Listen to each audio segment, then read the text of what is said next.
بسم اللہ الرحمن الرحیم۔ شروع اللہ کے نام سے جو بڑا مہربان اور نہایت ہی رحم کرنے والا ہے۔ تمام حضرات سورہ فاتحہ اور درود پاک پڑھ لیجئے۔ اعوذ باللہ من الشیطان الرجیم، بسم اللہ الرحمن الرحیم۔ الحمدللہ رب العالمین الرحمن الرحیم مالک یوم الدین، ایاک نعبد و ایاک نستعین، ایاک نعبد و ایاک نستعین، ایاک نعبد و ایاک نستعین، اہدنا الصراط المستقیم صراط الذین انعمت علیہم غیر المغضوب علیہم ولا الضالین، آمین۔ اللہم صلی علی محمد وعلی آل محمد کما صلیت علی ابراہیم وعلی آل ابراہیم انکا حمید مجید۔ اللہم بارک علی محمد وعلی آل محمد کما بارکت علی ابراہیم وعلی آل ابراہیم انکا حمید مجید۔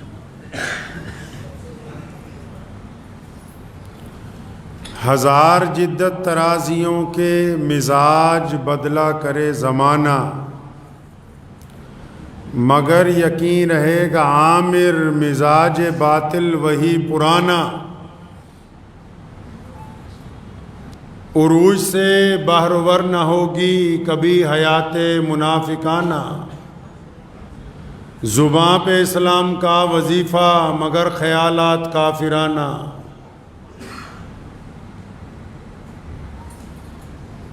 ہماری پستی کی انتہا کیا، ہماری ذلت کا کیا ٹھکانہ، گناہ تو پھر گناہ ٹھہرے عبادتیں بھی مجرمانہ۔ اللہ کے پیارے نبی حضرت محمد رسول اللہ صلی اللہ تعالی علیہ وسلم نے جو خوبصورت دین انسانوں کو عطا فرمایا، اس میں دنیا کے تمام امور کے لیے ایک خوبصورت رہنمائی آپ صلی اللہ علیہ وسلم نے عطا فرمائی۔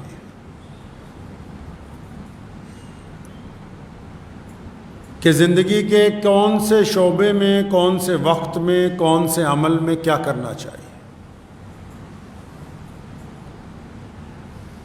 دنیا میں مسلمان پیارے نبی حضرت محمد رسول اللہ صلی اللہ تعالی وسلم کی اتباع کرتے ہیں، پیروی کرتے ہیں، اور دیگر قومیں جو ہیں ان کے مذہبی جو رہنما ہیں انہوں نے بھی سماج کی جو ویوستھا ہے، معاشرے کے جو مسائل ہیں، ان کو زمین سے جڑ کے کیسے حل کیا جا سکتا ہے، اس کے اوپر گفتگو کی ہے۔ ایک معاملہ پچھلے کئی دہائیوں سے چلتا آ رہا ہے اور آج کل وہ سرخیوں میں ہے۔ اب اس کا ایک موضوع بن گیا پورے ملک میں کہ ایک مذہب کی بیٹیاں دوسرے مذہب کے لڑکوں کے ساتھ نکاح کرتی ہیں، شادی کرتی ہیں۔ یہ سارے معاملے کو الگ الگ مذاہب کے لوگ اپنے اپنے طریقے سے اٹھا رہے ہیں۔ کوئی سیاسی طور پر اس کو اٹھا رہا ہے، کوئی مذہبی طور پر اس کی گفتگو کر رہا ہے، کوئی سماجی طور پر اس کی گفتگو کر رہا ہے۔ اس مسئلے کو اٹھانے والوں کی نیتیں بھی الگ الگ ہیں، کوئی کچھ حاصل کرنا چاہتا ہے، کوئی کچھ حاصل کرنا چاہتا ہے۔ کوئی فلم بنا کے سماج کو کوئی پیغام دینا چاہتا ہے تو کچھ لوگ اس کے مقابلے میں سوشل میڈیا کے اوپر اس کے خلاف اپنا رد عمل بتا کے اپنی قوم کو کچھ اور سمجھانا چاہتے ہیں۔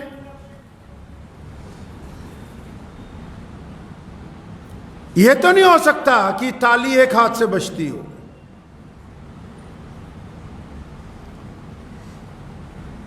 معاملہ ہے کیا؟ اتنی ایڈوانس دنیا ہے اور اس معاملے کے اوپر لوگ ایک دوسرے سے گفتگو کر رہے ہیں، ایک دوسرے کے مذہب کے متعلق اپنے دل میں برائی لے کے آتے ہیں۔ سوشل میڈیا نے بھی اور دوسرا جو الیکٹرانک میڈیا بھی ہے اس نے بھی اس کو بڑا مدعا بنایا ہے۔ اگر کوئی بات ہے تو مدعا بننا چاہیے، لیکن وہ مدعا شروع کیسے ہوا، اس مدعے کی بنیاد کیا ہے، اس بیماری کی شروعات کہاں سے ہوئی، اس سے تکلیف کیسے ہوئی، یہ اتنا بڑا مدعا بنا کیسے، اچھا جب تک اس کے پیچھے نہیں جائیں گے تو علاج کیسے ہوگا، کیسے ممکن ہے؟ اچھا جن کو یہ تکلیف ہوتی ہے، جن گھروں کی بیٹیاں کسی کے ساتھ چلی جاتی ہیں، آپ ان کا مذہب نہ دیکھیں، ان کے ماں باپ کی تکلیف کو دیکھیں، یا جن بیٹیوں کے ساتھ زیادتی ہو جاتی ہے، آپ سب تو جتنے بھی لوگ ہیں، چاہے وہ مسلمان ہو چاہے غیر مسلم ہو، وہ تو اب بیٹی کو مذہب کی عینک لگا کے دیکھتے ہیں نا۔ تو پیارے نبی حضرت محمد رسول اللہ صلی اللہ علیہ وسلم نے فرمایا کہ بیٹی تو بس بیٹی ہوتی ہے، چاہے وہ اپنی ہو یا پھر دشمن کی ہو، بیٹی صرف بیٹی ہوتی ہے، اس میں کوئی فرق نہیں کیا جا سکتا۔ میں مان لیتا ہوں کہ کچھ لوگ اس مدعے کو لے کے اسلام کو بدنام کرنا چاہتے ہیں، اور دوسری طرف مسلمانوں نے بھی سوشل میڈیا پہ زور لگایا کہ ہاں کہ ہماری بیٹیوں کے ساتھ بھی یہ زیادتی ہو رہی ہے، وہ دوسرے لوگوں کے اوپر الزام لگا رہے ہیں، وہ ان پہ لگا رہے ہیں۔ ارے دونوں حضرات جو ہیں کبھی یہ اطمینان سے یہ سوچتے ہیں کہ یہ معاملہ اس حد تک خراب کیوں ہے؟ ڈاکٹر کے پاس جاتے ہو دوائی لینے کی تو بڑی تمیز ہے، جتنے یہ بڑے بڑے لوگ مدعا اٹھاتے ہیں ان کو دوائی لینے کی بڑی جانچ ہے۔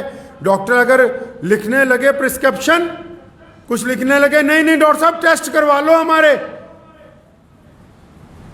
ہمارا ٹیسٹ کروا لو، ایک ٹیسٹ میں بیماری نہیں آتی، اچھا پھر اس کے اوپر والا بھی کراؤ، اس میں نہیں آئی پھر اوپر والا بھی کراؤ۔ کہتے ہیں جتنے ٹیسٹ ہیں سارے ہی کروا دو تاکہ جسم میں جس حصے میں کوئی تکلیف ہو ہمیں پتہ لگ جائے، ہم اس کا علاج کروا لیں۔ اور پھر یہ بیٹیوں کا مدعا اتنا بڑا بنا، بیٹیوں کے ساتھ زیادتی ہوئی یا بیٹیوں کے ساتھ کوئی معاملہ پیش آیا اور یہ ایک دوسرے پر الزام لگانے لگے، کیا کوئی ٹیسٹ ہی نہیں کیا کہ مدعا بنا کیسے، تکلیف آئی کیسے، اس نوبت تک پہنچے کیسے، بیٹی نے گھر سے باہر پیر نکالا کیوں، یہ بات ہی نہیں کرتے۔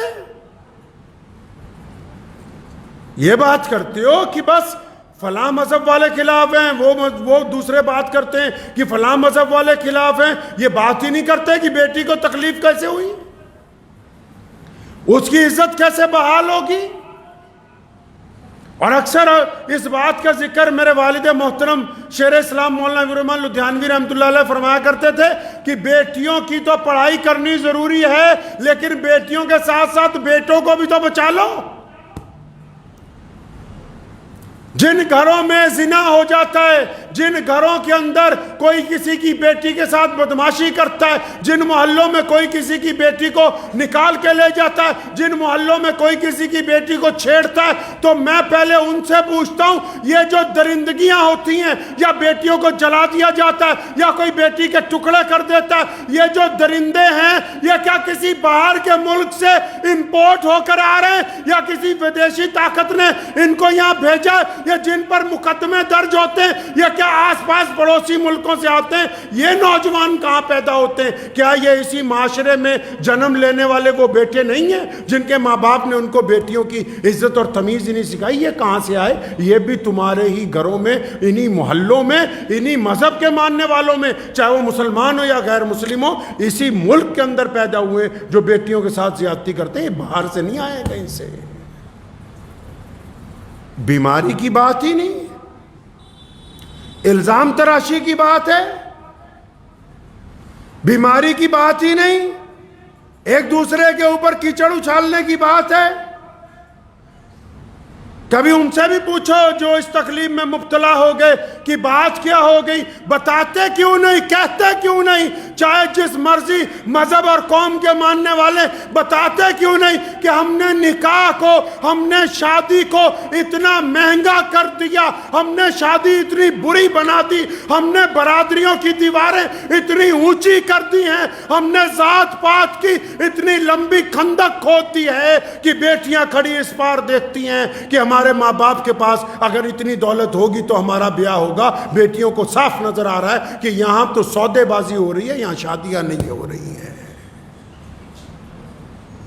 سارا الزام لگانا چاہتے ہو بچوں پہ، اپنے گریبان میں کبھی جھانکیں گے ہی نہیں۔ مانتا ہوں رسول اللہ صلی اللہ علیہ وسلم نے کہا، اللہ نے قرآن میں کہا، شریعت نے کہا، دنیا کے تمام مذاہب نے کہا، ماں کے پیروں کے نیچے جنت ہے، باپ جنت کا دروازہ ہے، اور مان لیا ماں کے پیروں کے نیچے جنت ہے، باپ جنت کا دروازہ ہے، تو کیا ماں باپ کے لیے بچوں کی کوئی ذمہ داری عائد نہیں ہوتی؟ کیا ماں باپ کا یہ کام نہیں بنتا کہ بچوں کو اپنی چھاتی سے لگا کے رکھیں؟ کیا ماں باپ کی یہ ذمہ داری نہیں کہ بچوں کو اپنا دوست بنائے؟ کیا تمہارے پاس وقت ہے آج اپنے ان بیٹیوں سے، اپنے ان بیٹوں سے بات کرنے کے لیے؟ آپ کے پاس وقت ہی نہیں ہے۔ آپ کے پاس بعد میں رونے کا وقت ہے، آپ کے پاس بعد میں لکیر پیٹنے کا وقت ہے، آپ کے پاس اپنی بیٹیوں اور بیٹوں کے لیے وقت نہیں ہے۔ صبح کو بچے اسکول جاتے ہیں، خاص کر جو شہروں میں لوگ رہتے ہیں،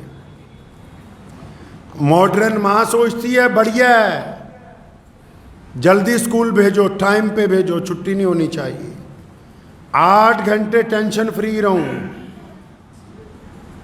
اسکول سے آ گئے، فٹافٹ کھلاؤ پلاؤ، تیار ہو جاؤ ٹیوشن کے لیے۔ ٹیوشن سے آ گئے، بس فٹافٹ کوئی سامان وامان خریدنا تو خرید لو، رات کو ٹائم پہ سونا ہے۔ اتوار کے دن باہر گھومنا ہے، اور رات کو جو 3-4 گھنٹے بچ گئے، آج سے 20 سال پہلے ایک بیماری آ گئی تھی جس کو ٹیلی ویژن کہتے تھے، وہ گھر میں لگا ہوتا تھا۔ اب جو وقت بچتا تھا، باپ بھی مردے کی طرح اس کے سامنے بیٹھا ہے، ماں بھی بیٹھی ہے، دادا بھی بیٹھا ہے، دادی بھی بیٹھی ہے، پوتے بھی بیٹھے، پوتیاں بھی بیٹھی، اب سب الوؤں کی طرح اس کو دیکھ رہے ہیں۔ اب اس کی جگہ موبائل نے لے لی ہے، ایک ہی کمرے میں بیٹھے ہو، ایک ہی لابی میں بیٹھے ہو، ایک ہی صحن میں بیٹھے ہو، اپنے اپنے موبائل پر، اپنے اپنے واٹس ایپ پر۔ یہ پتہ ہی نہیں کہ دائیں ماں بیٹھی ہے یا باپ بیٹھا ہے، باپ کو ہی پتہ نہیں کہ میں نے اپنی بیٹی سے کچھ پوچھنا ہے، بیٹے سے کچھ پوچھنا ہے، ٹائم ہی نہیں ہے۔ رات کے 2 بجے تک اس مصیبت سے فارغ ہوتے ہیں، اس کے بعد سو جاتے ہیں، کیونکہ ہمارے پاس وقت نہیں ہے آپس میں بات کرنے کے لیے۔ ہاں الزام لگائیں گے کہ ہماری بیٹی کو فلاں لے گیا، ہمارے بیٹے کو فلاں نے ورگلا دیا، الزام لگانے کے لیے ٹائم ہے۔ بچوں کے پاس ان کی ضروریات پوچھنے کا، وہ اگر کوئی سوال کر دیں تو ڈانٹ دیا جائے، آگے سے چپ ہو جاؤ۔ یہ جو معاملہ اس حد تک خراب ہوا، یہ اب چاہے کوئی ہم میں مسلمانوں میں سے ہوں یا غیر مسلموں میں سے ہوں، جن کی بیٹیوں کے ساتھ زیادتی ہوئی، یہ اس حد تک تب پہنچا ہے کہ ہم نے سوچا کہ اسکول میں نسل تیار ہوگی۔ اسکول میں نسل نہیں تیار ہوتی، اسکول میں حساب کتاب سکھایا جاتا ہے، اسکول میں پیسے کمانے کا فن سکھایا جاتا ہے، نسل تو ماں کی گود کے اندر تیار ہوتی ہے۔ نسل تو دادا دادی کی گفتگو میں تیار ہوتی ہے، نسل تو باپ کے کندھوں پر تیار ہوتی ہے۔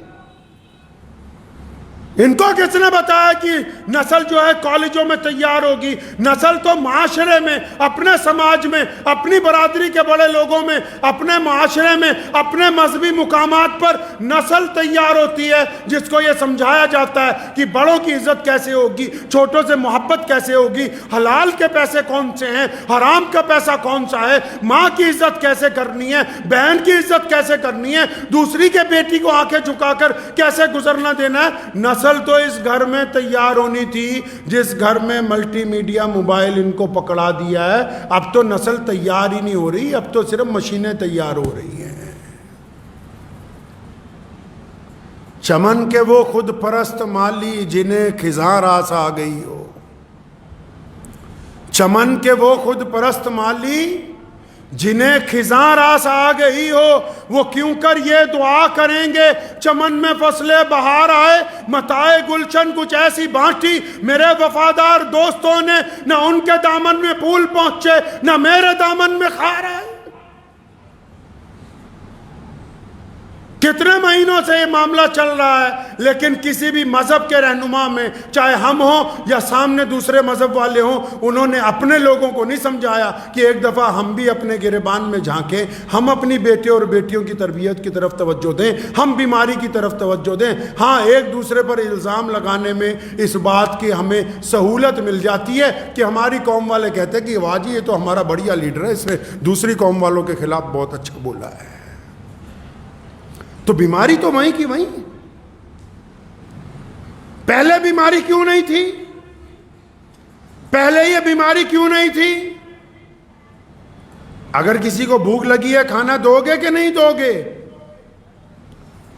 اگر انسان جوان ہو گیا، اس کے جسم کی ضروریات ہیں، آپ کو کہتے ہیں بچے کا نکاح کر دو، نہیں پہلے کیریئر بنائیں گے، اب اس کو نکاح کی ضرورت تو بالغ ہونے کے بعد ہے، نہیں ہم تو کیریئر بنائیں گے۔ بناؤ بھائی، کیریئر بناؤ تاکہ اس کا کیریئر بن جائے اور کریکٹر برباد ہو جائے۔ تم 30 سال تک ان کا کیریئر بناؤ اور 30 سال کے دوران یہ اپنا کریکٹر اتنا خراب کر لیں، اپنی زندگی میں اپنے جسم کے ساتھ اتنی بے ایمانیاں کر لیں کہ جب کیریئر کی اونچی کرسی پر پہنچیں تو ان کے پلے کریکٹر بالکل نہیں ہوگا۔ اس کیریئر کا پھر کچھ نہیں ہو سکتا جو تم نے بنا کے دیا ہے ان کو۔ کہا نہیں، سماج کی ویوستھا نہیں کہتی کہ بچے بالغ ہو جائیں تو وقت پہ شادی کر دو۔ اب جو لوگ وقت پہ شادیاں کرنا چاہتے ہیں یا جو لوگ غریب ہیں، میں مذہب کی اینک لگا کے یہ تقریر نہیں کر رہا ہوں، جو لوگ غریب ہیں اپنی بیٹی کی شادی کرنا چاہتے ہیں، لڑکے والوں کی جو بچولے ہیں انہوں نے اتنی لمبی لسٹ سامنے کھڑی کر رکھی ہے۔ اب لڑکی والا غریب سوچتا ہے کہ میں اپنی بیٹی کی شادی کروں گا تو پھر کروں گا کیسے؟ شرم سے حیا نہیں ہے لوگوں کو۔ چلے جائیے آپ، تھوڑا سا باہر نکلیے، جس مرضی لوگوں کے پاس چلے جائیے، شادی کو اپنے خاندان کی عورتوں نے اتنا مشکل بنا دیا، اتنا مشکل بنا دیا، اتنی رسمیں، اتنی رسمیں، اتنی رسمیں، یہ لے آؤ، وہ لے آؤ، یہ لے آؤ، وہ لے آؤ، یہ لٹا دو، وہ لٹا دو، اتنی رسمیں قائم کر دیں کہ غریب آدمی کا حوصلہ ہی نہیں پڑتا کہ وہ اپنی بیٹی کی شادی کہیں کر دے۔ اتنا مشکل کر دیا سماج نے بیٹیوں کے لیے آگے کی زندگی کو خوشگوار بنانے کا۔ آپ کو پتہ ہے اسلام نے کہا کہ مرد کام کرے، عورت گھر میں رہے۔ اسلام میں ہمارے ہے کہ مرد کام کرے، عورت گھر پر رہے۔ کیوں؟ آپ نے کیا سوچا عورت کو گھر پہ صرف خالی بٹھانا ہے؟ نہیں، شریعت اسلامیہ کہتی کہ مرد سے بڑی پوسٹ، مرد سے بڑی ذمہ داری، مرد سے بڑا مرتبہ اس عورت کا ہے۔ یہ گھر میں اس لیے ہے کیونکہ اس نے نئی نسل تیار کرنی ہے، کیونکہ اس نے اپنے بیٹے اور بیٹی کو چلنے کا ڈھنگ سکھانا ہے، ان کی آنکھوں میں شرم و حیا ڈالنی ہے، ان کی زبان میں تہذیب ڈالنی ہے، ان کی دل میں امانت داری ڈالنی ہے، ان کی زبان میں حلال اور حرام کی تمیز ڈالنی۔ آپ نے کیا سوچا کہ مرد اگر بازار میں کام کر رہا ہے عورت گھر میں خالی ہے؟ نہیں، اصل کام تو عورت ہی کر رہی ہے، جو نسل میں ایسے لوگوں کا وجود تیار کر رہی ہے جن کی بیٹیاں اور جن کے بیٹے با حیا ہیں، جو دوسرے کی بہن بیٹی کو اپنی بہن بیٹی سمجھ رہے۔ یہ کمال تو صرف عورت نہیں کر کے معاشرے کو دینا تھا، اور کسی کے بس کی بات نہیں ہے۔ ہم نے کیا کیا؟ ہم نے کہا نہیں، ایک صاحب کہنے لگے ہم نے تو صرف 31 باراتی بلائے، اچھا لگتا سنت طریقے سے شادی کی؟ نہیں، جو 31 بلائے تھے 31 کے 31 کو ماروتی گاڑیوں کی ایک ایک چابی دی ہے۔ کیا کل قیامت کے دن تمہارا گریبان پکڑا نہیں جائے گا؟ دہیج کے موٹر سائیکل پہ بیٹھ کے تقریر کرنے سے کچھ نہیں ہونے والا، مال گھر میں لے کے لوگوں کی اصلاح نہیں ہونے والی، بچولیوں کو بار بار کہہ کے کہ 4 چکے کی گاڑی ہو، 2 چکے کی گاڑی ہو. یہ جو برادری کی دیواریں کھڑی کی ہے نا بیٹیوں کے آگے، بیٹوں کے آگے، یہ جو خندق کھودی ہے لوگوں نے اس ملک میں، نکاح کو، شادی کو مشکل کر دیا. اب جب نکاح مشکل ہو جائے گا، شادی مشکل ہو جائے گی، تو زنا عام ہو جائے گا، عیاشی عام ہو جائے گی، بدماشی عام ہو جائے گی. کیوں؟ جب جائز طریقے تک پہنچ ہی نہیں. آپ نے سنا ہوگا اسلامی قانون، وہ کہتے ہیں اگر کوئی چوری کر دے اس کا ہاتھ کاٹ دو. سنی ہے بات کبھی کہ اگر مسلمانوں کے ملک میں اسلامی شریعت کا جہاں نفاذ ہے، اگر کوئی چوری کرے تو اس کا ہاتھ کاٹ دو؟ لیکن پوری بات نہیں سنی. اگر چوری کرنے والے کے گواہ یہ کہیں کہ اس نے روٹی کے لیے چوری کی ہے، یہ بھوکا ہے، اس کے گھر میں بھوک ہے، اس کے پاس کام نہیں ہے، اس کے تن پر کپڑے پورے نہیں ہیں، اس نے چوری اس لیے کی کہ دکاندار بڑھیا سامان سجا کے بیٹھے، اس کے پاس کھانے کے لیے پیسے نہیں، تو پھر وہ قاضی اس بات کا اختیار رکھتا ہے کہ اس علاقے کے ذمہ دار کو، اس علاقے کے سرکاری عہدیدار کو، اس علاقے کے بڑے کو، اس علاقے کے چودھری کو، اس علاقے کے صدر کو بلائے اور اس کا ہاتھ کاٹ دے کہ تو نے یہ کیوں نہیں دیکھا کہ تیرے علاقے میں کوئی بھوکا ہے اور اس کو بھوک کی وجہ سے چوری کرنی پڑی. صرف چور کا نہیں ہاتھ کاٹا جاتا، ذمہ دار کا بھی ہاتھ ساتھ میں کاٹا جاتا ہے. چور کا ہاتھ نہیں کاٹا جاتا اسلام میں. جو روٹی کے لیے چوری کریں، لکھا ہے امارت شریعہ نے اپنے فضائل میں، اپنے مقدموں میں، کہ اگر کوئی بندہ کھانے کے لیے چوری کر دے اس کا ہاتھ نہیں کاٹ سکتے. اس کا کاٹو جس کو تم نے صدر بنایا، جس کو تم نے پردھان بنایا، جس کو تم نے وزارت دی ہے، جس کو تم نے ووٹیں ڈالی. اس کو بلا کے لاؤ، اس کو پوچھو کہ یہ کیوں ہمارے علاقے میں اتنے لوگ جھگیوں میں رہ رہے ہیں، کیوں اتنے لوگ غریب ہیں. اس کو پوچھو کہ ان کو روزگار کیوں نہیں ملا. اس کا ہاتھ کاٹنا چاہیے جس کی وجہ سے لوگ جو ہیں چوری کرنے کے اوپر مجبور ہوئے. مدعا چل رہا ہے، ایک دوسرے پر الزام تراشی چل رہی. میرے بھائی اپنا گریبان بھی تو، کسی کے اوپر انگلی اٹھانے سے پہلے سب لوگ اپنا گریبان نہ جھانک لیں. ہمارے پاس وقت ہے ہمارے بیٹوں کے لیے، ہماری بیٹیوں کے لیے. بچپن سے ایک بات ہم لوگوں نے نوٹ کی، والد محترم شیخ اسلام مولانا حبیب الرحمن لدھیانوی رحمۃ اللہ علیہ بڑی فراخ دلی کے ساتھ اپنے تمام بچوں کو اور اپنے دوستوں کے بچوں کو بھی بڑی خاموشی سے کئی بار بلاتے ہوئے، یار میں تو تمہارا دوست ہوں، اگر کہیں تمہاری بات بن گئی ہو، اگر کہیں تم تعلق پیدا کرنا چاہتے ہو، اپنے دوست کو بتاؤ نا، ہم بنا معاملہ خراب کیے صحیح کر دیں گے. ہم نے تو کہا نہیں، یہ لٹھ پکڑا ہوا ہے ہاتھ میں جو بعد میں لکیر پیٹنے کے کام آئے گا. ہم نہیں سنتے کسی کی. ہم نے تو کہا الزام تراشی کریں گے. ایک صاحب مجھے ملے ہمارے پڑوسی صوبوں میں، ان کی بیٹی کی شادی تھی تو مجھے فون آیا، بڑے پریشان تھے. میں کیا بات ہوگی کہ لڑکے والے کہتے ہیں کہ نقد 4-5 لاکھ روپیہ دو گے تب بارات لے کے آئیں گے. میں جہاں کی بات کر رہا ہوں وہ لوگ سمجھ گئے ہوں گے کہ نقد پیسے لاؤ گے تو بارات آئے گی. اب جن لوگوں نے اپنی بیٹیوں کے آگے خندق کھود رکھی ہو، ان کو کیا حق ہے یہ کہنے کا کہ ہماری بیٹی فلاں کے ساتھ چلی گئی؟ کیا انہوں نے کبھی اپنے کارناموں پر غور نہیں کیا؟ کیا کبھی اپنے گریبان میں جھانک کر نہیں دیکھا؟ کیا کبھی اپنے بچوں کو وقت نہیں دیا؟ میاں صاحب نسل کو تیار کیجئے اپنے گھر کے اندر، اپنے گھر کو وقت دیجئے. یہ جن لوگوں کے لیے ہم وقت صرف کر رہے ہیں یہ کام نہیں آنے والے. انہوں نے قبر تے بھی نہیں جانا. آپ کے مرنے کے بعد نا جن لوگوں کے لیے وقت لگاتے ہو نا، انہوں نے قبر پہ بھی نہیں جانا آپ کی. کون جائے گا قبر پہ؟ کون جائے گا آپ کی قبر پہ؟ آپ کا بیٹا، آپ کی بیٹی، آپ کا بھائی، اور کس نے جانا ہے؟ کوئی گیا ہے کبھی؟ آپ بتاؤ چھاتی پہ ہاتھ رکھ کے، کیا کبھی اپنے کسی بچپن کی یار کے دوست کی قبر پہ گئے؟ کیا جن سے کاروبار کا کروڑوں روپے کا لین دین تھا وہ مر گئے، کبھی ان کی قبر پہ گئے؟ کیا جن کے ساتھ محلے داری میں صبح شام باہر چائے کی دکان پر چسکیاں لیتے تھے کیا کبھی ان کی قبر پہ گئے؟ کس آئینے کے ساتھ معاشرے کو دیکھ رہے ہو؟ پیارے نبی حضرت محمد رسول اللہ نے یہ اتنا بڑا دین کائنات کو دیا. آج اسلام دنیا کا سب سے بڑا مذہب ہے. کیوں؟ اس لیے نہیں کہ ہم نے دنیا پر راج کیا، اس لیے کیونکہ ہم نے اسلام نے سماجک ویوستھا کو، بچوں کو یہ سکھایا کہ ماں باپ کے ساتھ احترام سے رہنا ہے، ماں باپ کو سکھایا کہ بچوں کو اپنی چھاتی سے لگا کے رکھنا ہے، بھائیوں کو سکھایا کہ بھائیوں کا وفادار رہنا ہے، پڑوسی کو سکھایا کہ پڑوسی کو سکھایا کہ پڑوسی سے بھائی بن کر رہنا ہے. اسلام نے سماجک ویوستھا کو مضبوط کیا، اس لیے اسلام پوری دنیا کے اندر مقبول ہوا ہے. تو اس لیے کسی اور پر تنقید کرنے سے پیشتر ایک دفعہ اپنا گریبان بھی، صرف مسلمانوں کو نہیں کہہ رہا ہوں، سبھی کو کہہ رہا ہوں.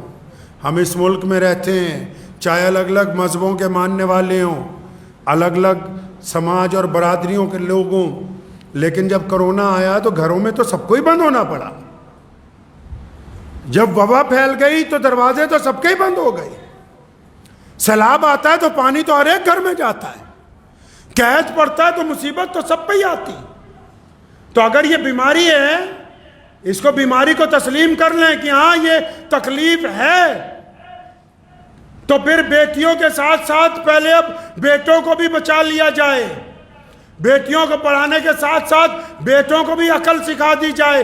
ان کو بھی کہیں کہ قرآن پاک نے جہاں یہ کہا کہ عورت پردہ کر لے، اس سے پہلے یہ کہا کہ مرد اپنی آنکھیں نیچی کر لیں.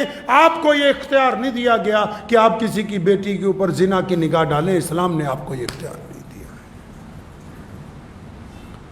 تکلیف ہے تو تکلیف کو مانیے، لیکن تکلیف کے بعد دوسرے پہ الزام لگانے کی بجائے تکلیف کے علاج کی بات کیجیے. واپس اپنے گھر کی طرف پلٹیے، اپنی طرف آئیے. سب پتہ ہے گھر میں بچے کا جب مزاج بدلتا ہے، بیٹی کا جب مزاج بدلنا شروع ہوتا ہے، ماں کو پتہ لگ جاتا ہے. کون کہتا ہے؟ ہمارے پاس بہت سارے مقدمات آتے ہیں. کون کہتا ہے کہ پتہ نہیں لگتا؟